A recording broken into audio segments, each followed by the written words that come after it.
নমস্কার বন্ধুরা, WB SSC group D নিয়ে আবারও বড় কোর্ট আপডেট সামনে এসেছে। সুপ্রিম কোর্টের আগের সিদ্ধান্তের পর এবার নতুন রিক্রুটমেন্ট এবং নতুন মামলাকে ঘিরে আবারও বাড়ছে উত্তেজনা। আজকের ভিডিওতে সহজ বাংলা ভাষায় পুরো বিষয়টা বুঝে নেব।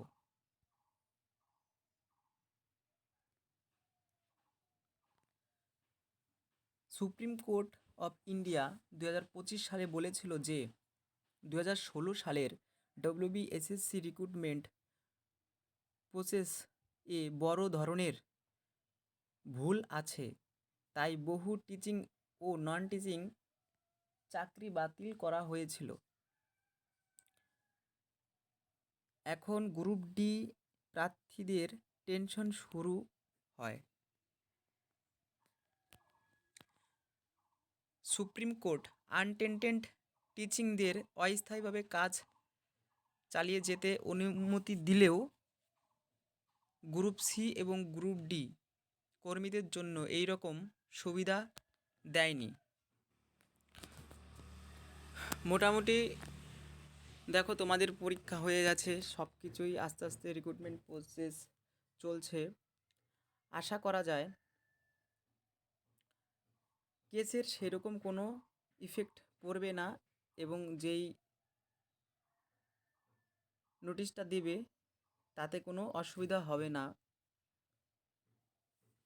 অনেক মানুষের অনেক প্রকার প্রশ্ন আছে যে সরকার চেঞ্জ হলে কোনো পরিবর্তন হবে কি না, যে রিক্রুটমেন্ট প্রসেস আবার পরীক্ষা হবে কি না গ্রুপ ডির গ্রুপ সির। হ্যাঁ, সেরকম কোনো বিষয় নয়, কোনো পরিবর্তনই আর হবে না, কারণ এত বড় এক্সাম নিতে গেলে আবার বিশাল সমস্যা, কারণ এরকম হবে না। যাদের পরীক্ষা ভালো হয়েছে তাদের ইন্টারভিউর জন্য প্রিপারেশন নিতে হবে। ধরো যদিও বা সরকার পরিবর্তন হয়, যারা এখন মুখ্যমন্ত্রী মমতা ব্যানার্জি আছে, সে পরিবর্তন যদিও হয় বা সরকার অন্য সরকার আসে, বিজেপি সরকার যদিও আসে,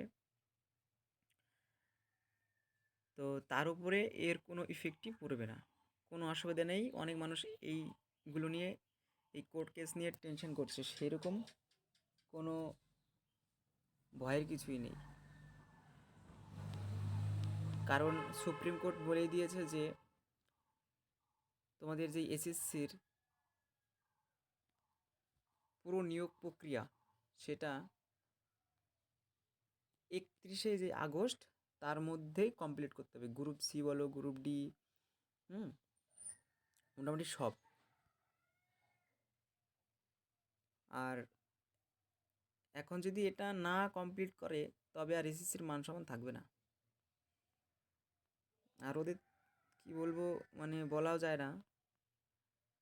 যাই হোক, ভিডিওটা দেখতে থাকো।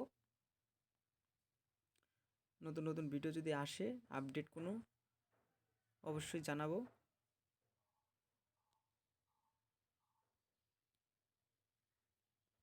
আর তোমরা ডব্লিউবিএসএসসি গ্রুপ সি এবং গ্রুপ ডি এর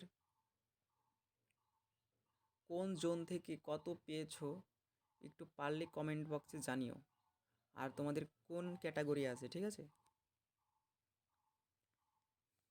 তা নিয়ে একটা ভালো একটা আমি ভিডিও তৈরি করতে যাব।